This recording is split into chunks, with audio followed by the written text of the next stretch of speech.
Ó, hoje a gente está começando a última unidade desse conteúdo, que é falar mais especificamente sobre o espaço agrário brasileiro.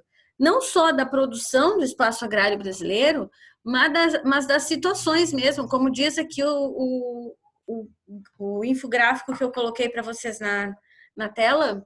Em relação ao espaço agrário brasileiro, é muito importante a gente estudar tanto as nossas potencialidades, que são diversas, muitas, quanto as nossas situações difíceis, as nossas contradições, porque observem bem, tem todo esse potencial, tem água à vontade e à disposição em todas as regiões. Porém, tem na atividade agrícola um grande destaque, porém também tem diversos problemas. Como assim? Que contradições são essas, certo? Aí a gente vai estudar, vai ver quais são essas contradições para poder entender um pouquinho melhor. Combinado? Então vamos lá. Primeiro lugar, Brasil. A nossa produção, eu já falei isso, mas já que nós estamos falando agora especificamente de Brasil, né? A nossa melhor produção, ela vai para o mercado externo. Então, a preocupação, quando eu falo em área agrícola, a produção para o mercado externo é a que tem maior importância, é a que gera mais raciocínio, né? É o que mais importa dentro do mercado agrícola no Brasil, é o de exportação. É de onde mais se lucra, certo? Por isso que o valor e os investimentos têm aumentado cada vez mais em propriedades que são monocultoras, ou seja, que tem produção de um produto só, que daí a gente chama isso, a gente já estudou, lembram? De agricultura comercial, né? É aquela produzida em latifúndios, geralmente de monocultura, e na maioria dos casos no Brasil, nosso principal produto de commodity, ou o nosso principal agronegócio, que é a transformação da área agrícola num negócio e com a fundamentação agroindustrial, ou seja, com atividade industrial, inclusive moderna, com tecnologia de ponta. Agora, todos os conceitos que vocês estudaram até aqui em relação ao espaço agrário, eu vou usar para falar do espaço agrário brasileiro, tá? Porque sim, nós temos desde as piores situações, desde aquela produção braçal, simples, rudimentar, com poucas ferramentas e para consumo interno, até áreas de agronegócio com tecnologia de ponta implementada, robotização, acompanhamento de satélite. Tá? A nossa agropecuária ela vai de um extremo ao outro. Então, por isso que tudo que vocês aprenderam até aqui, em conceitos e tal, quando eu for falar agora de agropecuária no Brasil, do sistema agrário brasileiro, eu vou retomar um monte desses termos. Claro que não vai dar tempo de ficar reexplicando o que significa cada um, mas dentro do contexto do Brasil, vocês que já viram o significado vão entendendo, tá? Então, aqui no Brasil, a nossa principal commodity, ou o nosso principal produto do agronegócio internacional, dentro do processo, pensando assim, num Brasil globalizado, nas negociações globalizadas do Brasil, o nosso principal produto de exportação e que representa tudo isso hoje é o soja, tá? Para fazer, principalmente para a produção de óleo de soja, mas também para outros derivados. É onde tem também mais investimento na infraestrutura. A infraestrutura agrícola no Brasil, ela ainda depende que haja muitos investimentos nela, para que ela se torne cada vez menos braçal e mais mecanizada. Só que aí aparece um problema social para a gente analisar. Se tornar tudo isso altamente mecanizado, para onde vai toda essa mão de obra? Porque a maior parte da mão de obra agrícola no Brasil hoje é mão de obra sem especialização nenhuma, é mão de obra barata. E essa mão de obra barata, para se inserir no mercado de trabalho hoje, tem que ter no mínimo a educação básica, certo? E muitos ali não têm educação básica, não estou dizendo que sejam analfabetos, mas não têm toda a educação básica. Muitos têm até o quarto ano, quinto ano, sétimo ano, por aí, certo? A grande maioria. E aí, como que eu vou criar uma grande expectativa, vou querer mecanizar tudo isso se eu tenho duas situações difíceis? Uma, então eu vou ter que remanejar toda essa mão de obra da área agrícola para outro espaço, porque eu vou mecanizar tudo, né? Ou outra situação, não quero fazer isso, eu quero usar essa mão de obra no processo de mecanização, reempregando eles. Só que agora para trabalhar com outras funções, tudo bem. Mas se eu tenho pessoas ali que têm mal o ensino fundamental 1 completo, como é que essas pessoas estão prontas para lidar com todo um processo de mecanização, de venda no mercado externo, de análise de bolsa de valores, de regulagem de máquinas internas para tiragem de leite das vacas, temperatura, velocidade? Como, gente? Entendem? Então, é um disparate, assim, dentro do nosso sistema agrícola, pensar que nós temos todas essas potencialidades, mas dentro das potencialidades nós temos diversas contradições, certo? Então, essas situações vão aparecendo o tempo todo. Então, apesar, assim, da gente ter um território bastante vasto no Brasil, a gente também ainda tem outro fator para analisar, que é o de conflitos e disputas pela posse da terra, certo? Olha só a situação e tudo que aconteceu por conta das queimadas bem no início desse ano, que agora a gente nem fala mais, né? Parece que esse ano está durando 10 anos já. A gente falar da situação dos conflitos do Irã, parece que foi há 3 anos atrás. Falar das queimadas do início do ano, parece que fazem 10 anos já, por conta da situação que a gente tem vivido e muitos acontecimentos, né? Mas pensa comigo, essa situação das queimadas, foi denunciado que as queimadas foram provocadas por latifundiários da região, que mandaram, né, tiveram seus mandantes para queimar as áreas agrícolas pequenas. Para quê? Para poder tomar conta, tirar aquela área que é mata e de pequena produção, para tomar conta e fazer produção grande. Se isso é verdade ou se não é, estava se fazendo muita investigação e tal, mas daí veio o coronavírus e daí no Brasil a gente meio que perde o foco e não se tem mais notícias se essas investigações permaneceram para descobrir os verdadeiros culpados das queimadas ou se isso foi deixado ao acaso, né? Foi deixado de lado. Provavelmente foi deixado de lado. Que as nossas políticas públicas, quando tem um problema muito forte no Brasil, costuma-se abandonar os outros, né? Ou foca-se num tema só. Então, pode ser que a gente olhe para todos os setores da economia, mas todos eles focados agora na situação, não só da economia, né? Todos os setores da infraestrutura brasileira, mas todos focados agora na Covid. Ninguém está lembrando mais em ficar investigando para saber se essas queimadas, quem fez, enfim, de que forma elas aconteceram. Então, esses conflitos, essas disputas por posse acontecem muito. É latifundiário com indígena, é latifundiário com proprietário familiar de pequenas propriedades, é assim uma confusão, sabe? E as leis, às vezes, protegem muito de um lado, protegem muito de outro, quando elas deveriam, pelo contrário, a lei, né, a justiça deveria ser uma balança igualitária, cria regras para todo mundo, que todos possam seguir. Então, nós temos esses problemas.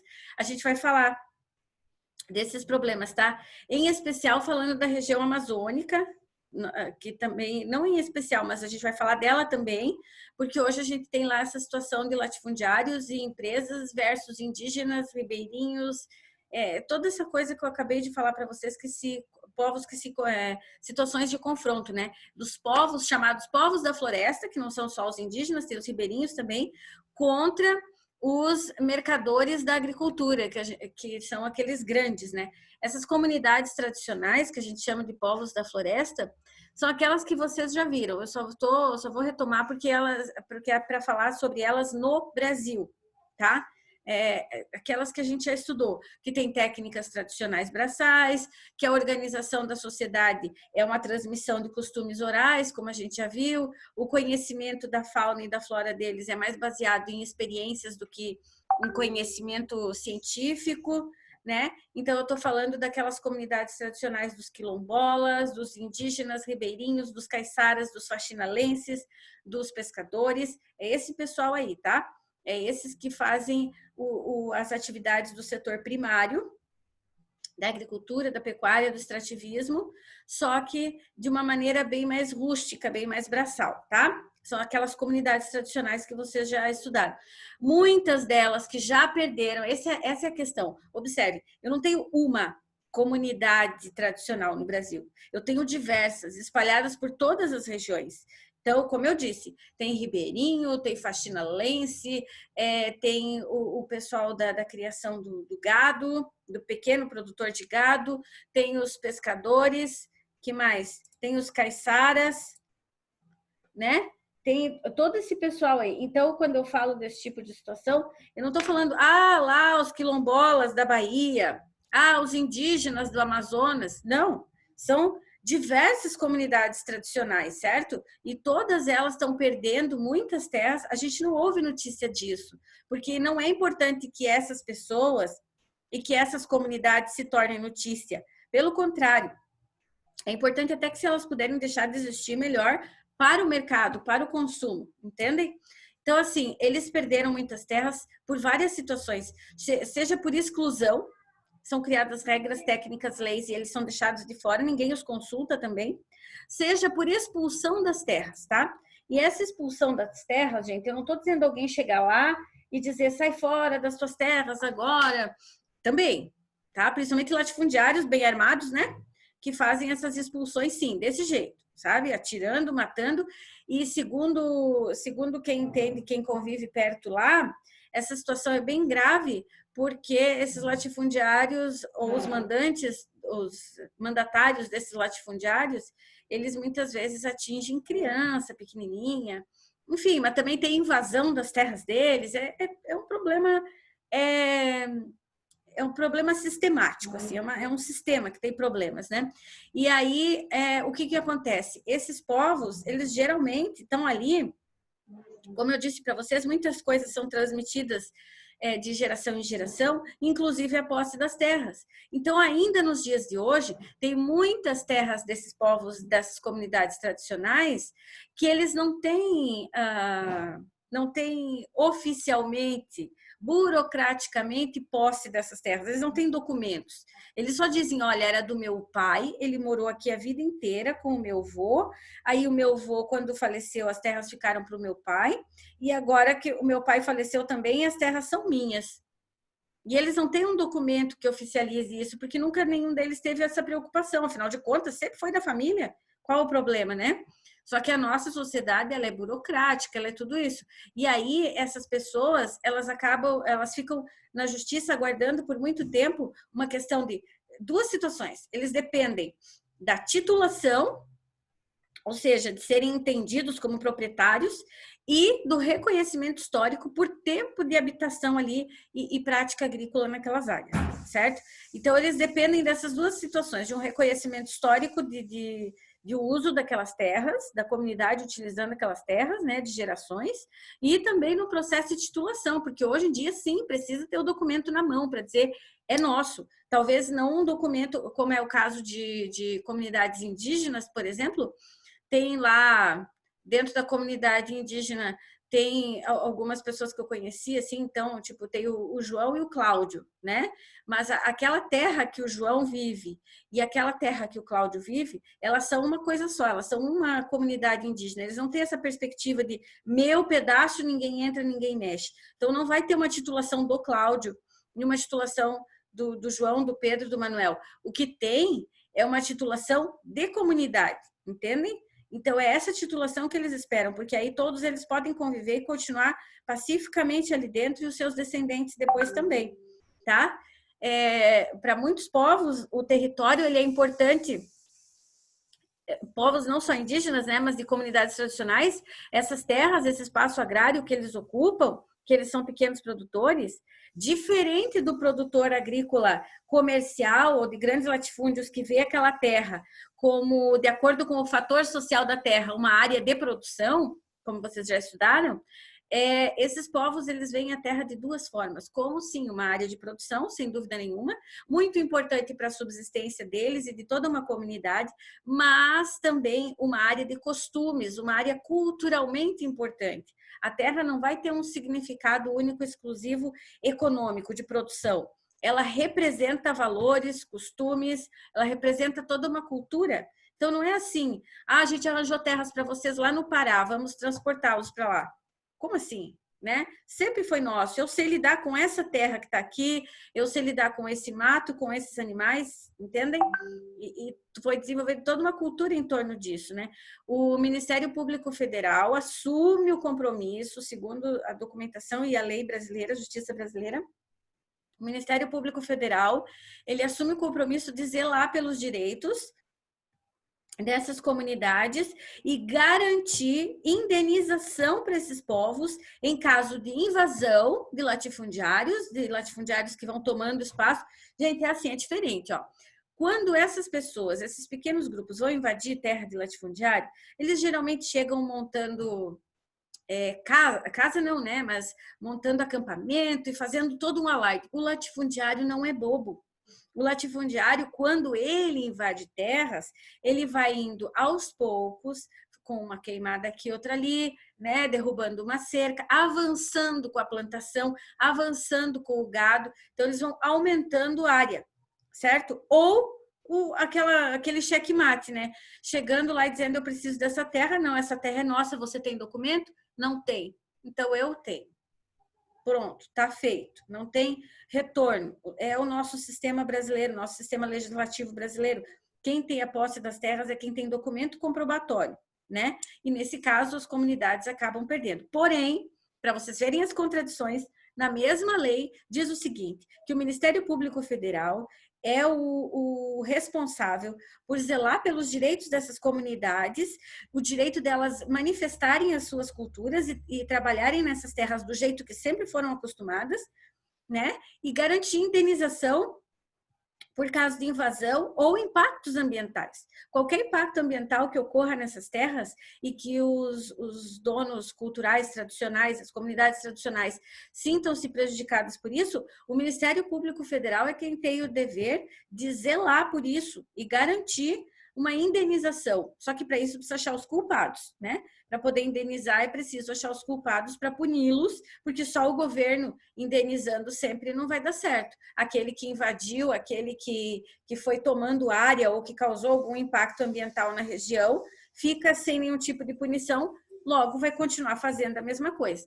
Então, por isso que o Ministério Público Federal às vezes demora, porque tem que fazer todo um levantamento investigativo do que está acontecendo, de qual é a situação.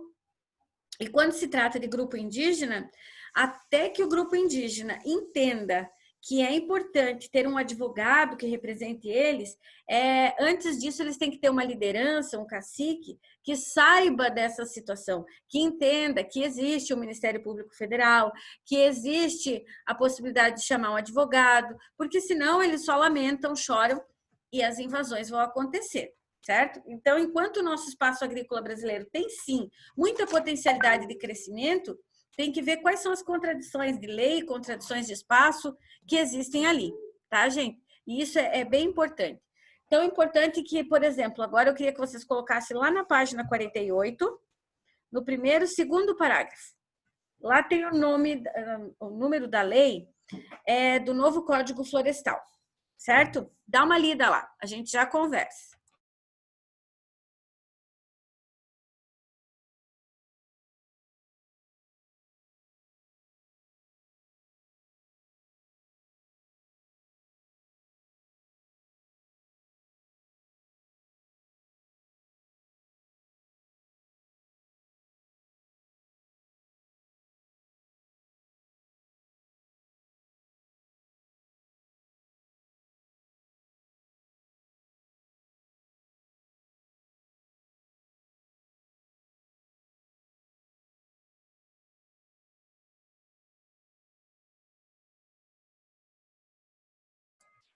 Pronto, gente, leram ali?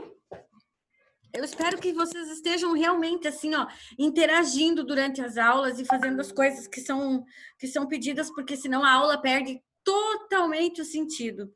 E aí sim, lá vamos nós para os panópticos, né? Das clausuras, e tem que estar sempre sentado do mesmo jeito, fazendo do mesmo jeito, porque a gente tem que ter autorresponsabilidade e estudar. Então, eu espero que vocês tenham lido. E ali fala que lá pelo início da década de 2010, segundo o parágrafo da apostila, é importante que vocês marquem esse parágrafo todo. Foi falado sobre a votação do novo Código Florestal, que eu já comentei com vocês também, não vou me estender aqui, mas onde houve o voto vencido, né, dos pequenos proprietários, e quem realmente ganhou nesse embate foram grandes empresas ligadas ao agronegócio, porque já não dá mais para dizer que é um grande produtor, é uma empresa verdadeira, porque tem muitas áreas de de terra do espaço agrário brasileiro, que quem comanda não é um produtor rural, um grande latifundiário, já é uma verdadeira empresa, com ações, com titulação, com sócios que participam, que tem laboratórios, enfim, virou um verdadeiro empresariado mesmo, né? Isso é um problema? Não, poderia não ser, desde que não houvesse invasão dos direitos dos pequenos produtores, né? Desde que eles também pudessem se manter sem essas brigas, esses problemas todos. Quando eu falo em espaço agrário brasileiro, eu tenho uma outra situação complicada a ser resolvida e bem pouco comentada, que são os problemas ambientais agrários no Brasil. A gente já falou dos problemas ambientais no geral, né? Mas agora e os problemas agrários ambientais no Brasil? No Brasil quase não tem, né?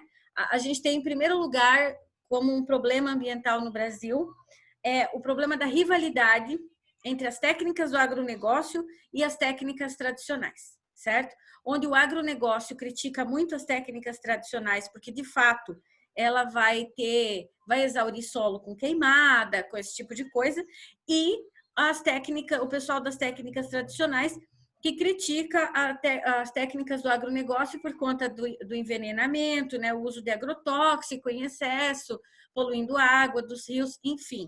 Na verdade, deveria haver uma legislação que todos devessem cumprir sem aqueles adendos na lei. Parágrafo 2º do artigo 3º, sabe essas coisas assim? A lei é essa, pode isso, não pode aquilo. Quem? Os pequenos ou os grandes? Todos, ponto. Mas não é assim que funciona, né? Aí acaba acontecendo esses impactos ambientais.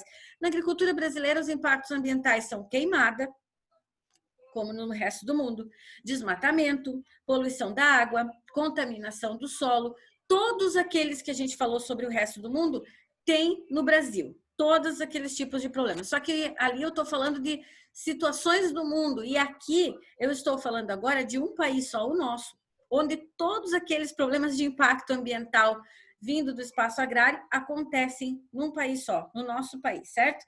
Depois eu quero que vocês leiam, eu vou indicar para vocês, só para dar uma frisada melhor e mais específica de Brasil, na página 49, ó, tem esses 4 boxes aqui, né? Um deles fala sobre o problema da poluição hídrica, que é das águas, as queimadas, a contaminação do solo, por conta de lixo, por conta de agrotóxico, essas coisas, e a situação do desmatamento. Mas isso aqui depois, a gente não vai ler agora, porque a gente já falou disso em relação ao mundo, né? Então, depois vocês dão uma lida ali. O que a gente precisa ir adiante e entender mais coisas sobre esse espaço agrário brasileiro. Vamos fazer uma pequena viagem agora. Vamos voltar ao Brasil colônia. Para poder entender como está hoje, é preciso ver como foi lá atrás. Porque no Brasil, infelizmente, muitas coisas, muitas mesmo, a gente tem de problemas que são atuais. É verdade. Mas a maioria dos problemas do Brasil não são atuais, não são de 20 anos para cá. São problemas de toda uma construção histórica errada, de posturas erradas historicamente, desde o período da colonização, e que se mantêm essas posturas truncadas, não há uma transformação, não há uma mudança das perspectivas, uma observação ética das posturas, né? E aí, por conta disso, a gente continua cometendo os mesmos erros. Aí culpa o governo atual, aí culpa o governo anterior, e a coisa é bem mais antiga do que isso. Aliás, muitas dessas situações estão dentro de cada brasileiro. A gente critica o governo agora, critica o governo de antes, mas faz as mesmas coisas. Então, entendem? Na perspectiva do agronegócio ou da agricultura, do espaço agrário no Brasil, isso também, tá, gente, acontece. A gente tem erros que já são históricos e conquistas que também são históricas. Por exemplo, vamos começar pelo Brasil colônia. Primeira divisão que é feita do Brasil é como terras concentradas em capitanias hereditárias, certo? Então, alguém perguntou para os povos indígenas daquela região como que eles se organizavam por ali, ou aqueles primeiros bandeirantes que estivessem ali, os cangaceiros ali, como que vocês se organizam? Não. Simplesmente a coroa ficou com medo, a coroa portuguesa, porque estava começando a haver uma invasão de espanhóis e holandeses, certo? E nós tínhamos que ampliar a nossa área de produção para impedir esse avanço. E aí o governo português faz o quê? A coroa portuguesa simplesmente divide as terras que eram do Brasil em colônias, em capitanias hereditárias.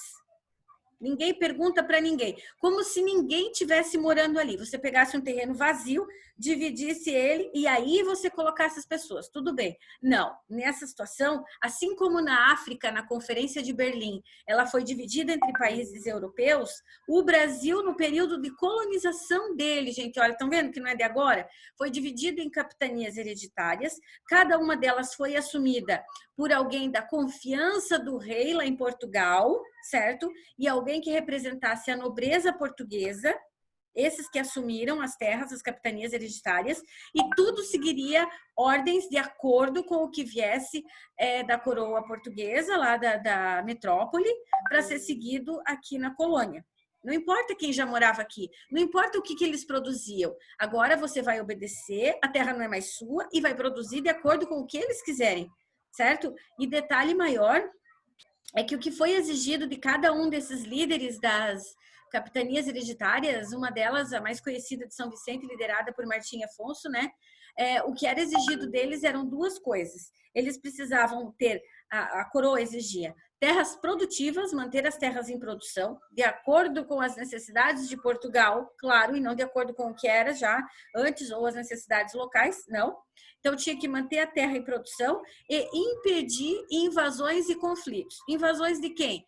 De espanhóis, invasões dos holandeses. Então, cuidar, né? Fazer uma fiscalização do lugar. E impedir conflitos, nesse caso, além dos conflitos com portugueses, com espanhóis e holandeses, impedir os conflitos dos locais que viviam ali e que, de repente, quisessem lutar, garantir a sua terra. Sem chance. As terras agora são da coroa portuguesa, vão produzir o que a coroa portuguesa quiser que seja produzido, certo? E é assim que vai funcionar. Então, eram líderes da nobreza e o que funcionava era o sistema de coronelismo, com herança cultural, isso como uma herança cultural, tá? Era o coronelismo. Um manda, que é o líder, todos os demais obedecem. Foi simples assim. Simples entre aspas, né? O que a coroa observa? Que existiam terras devolutas, certo? E essas terras que eram devolutas, o que é terra devoluta? Uma terra que está sem produção. Elas seriam utilizadas para suprir as necessidades com pequenas produções. É isso que a coroa propõe. Porém, não tem reconhecimento de posse. As terras continuam sendo da coroa portuguesa, tá? Então, se tem terra devoluta, essa terra devoluta vai poder ser utilizada para pequenas produções, né? Só que essas pequenas produções, quem está produzindo é dono da produção e não das terras. Essas terras não tinha reconhecimento de posse das terras. Essas terras permaneciam sendo da coroa portuguesa.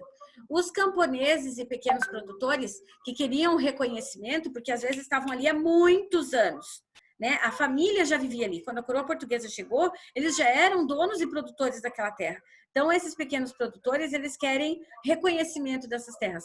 Como são, ou seja, eles querem a posse dessas terras. Como são chamadas essas pessoas?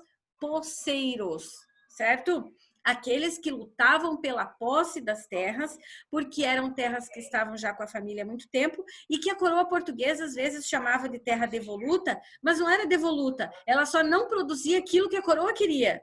Eram produções mais íntimas, eram produções deles mesmo, de consumo deles, né?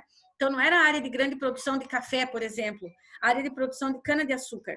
Era produção pequenininha deles ali, mandioca, milho, feijão. Então, para a coroa, isso era terra devoluta, que virava pequena propriedade, só que eles não tinham documento. E aí, esses posseiros eram os que queriam reconhecimento da posse das terras. Em 1850, veio uma lei chamada Lei de Terras. Que lei que é essa? Só tem acesso e posse à terra quem tem dinheiro para comprar. Começou a guerra. Porque posseiros, ou seja, esses pequenos produtores que se sentiam donos das terras, sempre estiveram ali. E nunca que eles iam ter dinheiro suficiente para pagar o que a coroa portuguesa queria.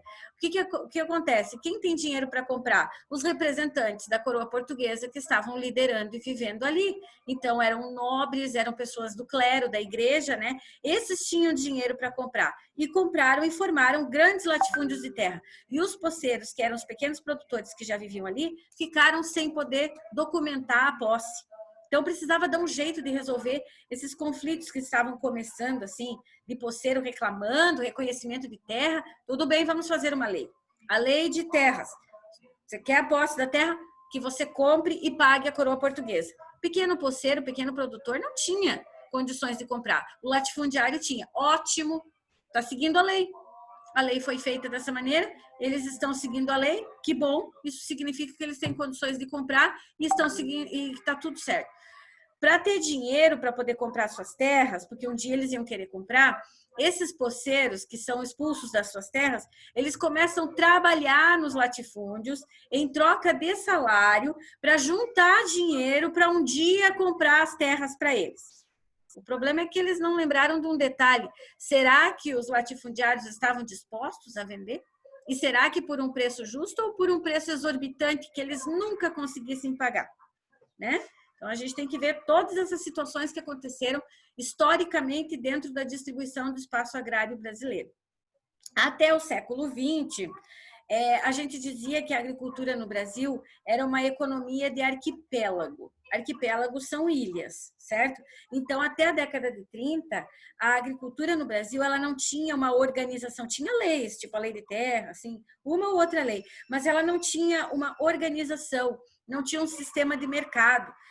A circulação de mercadoria pelo país era de qualquer jeito, cada um produzia um pouco, vendia um pouco, os latifundiários produziam bastante, vendiam muito mais barato, acabava com o pequeno produtor, exportavam, então era muito bagunçado. A gente diz que isso era chamada economia de arquipélago. Cada um era uma ilha e cada um comercializava como quisesse, certo?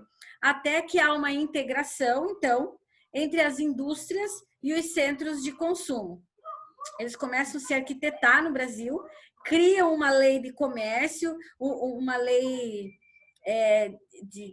econômica, de sistema econômico no Brasil, mas e a economia do pequeno produtor, ou melhor, desculpa, e a agropecuária? Fica onde? A agricultura. Porque eles criaram essas leis, esses detalhes todos para o comércio entre industriais e os centros de consumo, né? As lojas, departamentos, moinhos na época.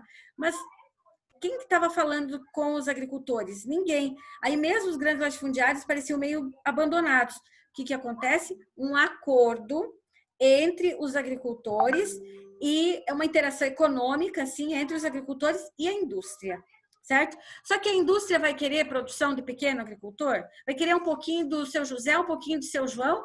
Custa caro. E o transporte de mandar buscar, não sei o quê. Então, com quem que a indústria vai comercializar? Com os grandes produtores. Quem vai se fortalecer no mercado e na questão financeira, no lado financeiro dentro do Brasil, quando eu estou falando de espaço agrário? Os grandes produtores, certo? E aí os pequenos, mais uma vez, ficam para escanteio, ficam de lado, né? Além de manter, acaba também aumentando a mão de obra mal remunerada, porque esse pessoal pequeno, mais uma vez largado a pura sorte, abandona suas terras, vende por um preço bem pequeno e vai trabalhar como funcionário, como mão de obra barata nos grandes latifúndios. São aqueles que a gente chama de boia fria. É aquele pessoal que trabalha com migração pendular, né? Lembram o que é migração pendular? Onde você trabalha uma época e volta para casa, né? Ou onde você trabalha num lugar e volta para casa todo dia. Ou também as situações de migração sazonal. Período de colheita, vai uma galera trabalhar lá, terminou a colheita, cada um para sua casa e se vire com outros trabalhos, certo? Então, eles foram atrás desses tipos de movimento de trabalho para conseguir remuneração, para conseguir sobreviver, uma vez que eles já não tinham mais suas pequenas terras, porque os pequenos proprietários ficaram sem ter para quem vender, né? Aí tiveram que vender suas terras por um preço bem pequeno e se submeter a trabalhar nas grandes áreas de latifúndio, nas grandes empresas do Brasil, certo? Nas grandes empresas do agronegócio, nos grandes latifúndios. Além disso, a expansão agrícola no Brasil trouxe uma aniquilação da Mata Atlântica que ninguém comentava, que ninguém falava, que não tinha lei de proteção nenhuma. Entre o século XVIII e o século XX, a Mata Atlântica foi devastada, foi detonada, tá? Para quê? Para ter as mesmas áreas, o mesmo território, só que era muita terra fértil, era muito bom, era mais fácil de lidar, derruba as árvores, a terra é fértil ali. Para que eles querem essas terras férteis? Para plantio? Sim, para plantio e para criação de animais. E cada vez mais gente para criação de animais. Isso tem crescido muito, muito, muito no mundo, tá? Cada vez mais as pessoas estão procurando terra para fazer criação de animais. Bom, eu vou continuar falando mais sobre isso na próxima aula, que já está acabando o tempo, e eu não quero encher vocês de coisa.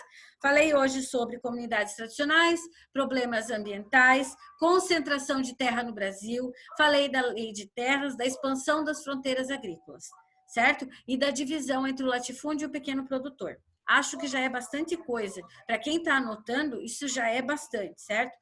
Agora eu vou passar lá no grupo para vocês fazerem algumas questões. Aviso que estou abrindo trilhas de geografia hoje, tá? Vou abrir as de geografia, sociologia e filosofia. Vou abrir todas hoje. Tem até segunda-feira que vem para fazer todas as trilhas, tá? Mas eu não vou abrir muitas de cada matéria, umas 2 de cada matéria, acho que tá bom. Vou passar um documentário também agora para vocês assistirem. É para assistir. Tem no Netflix e no YouTube. Mas o do YouTube, a tradução tá péssima. Então, eu recomendo que vocês assistam do Netflix, tá? Que é sobre os segredos da sustentabilidade e a criação de animais e o quanto criar animais e comer muita carne prejudica o meio ambiente, tá bom, gente? Então, é bem interessante de ver. Ela fala tanto da parte do agronegócio quanto da sustentabilidade, que são 2 coisas importantes que a gente está falando agora e que se fala muito no mundo do agronegócio atual por conta da globalização. Depois disso, vocês vão escrever uma análise dos impactos socioambientais decorrentes da atividade agropecuária e mandar para mim por e-mail. Vou explicar tudo certinho lá no grupo, tá bom, gente? Beijo. Até amanhã.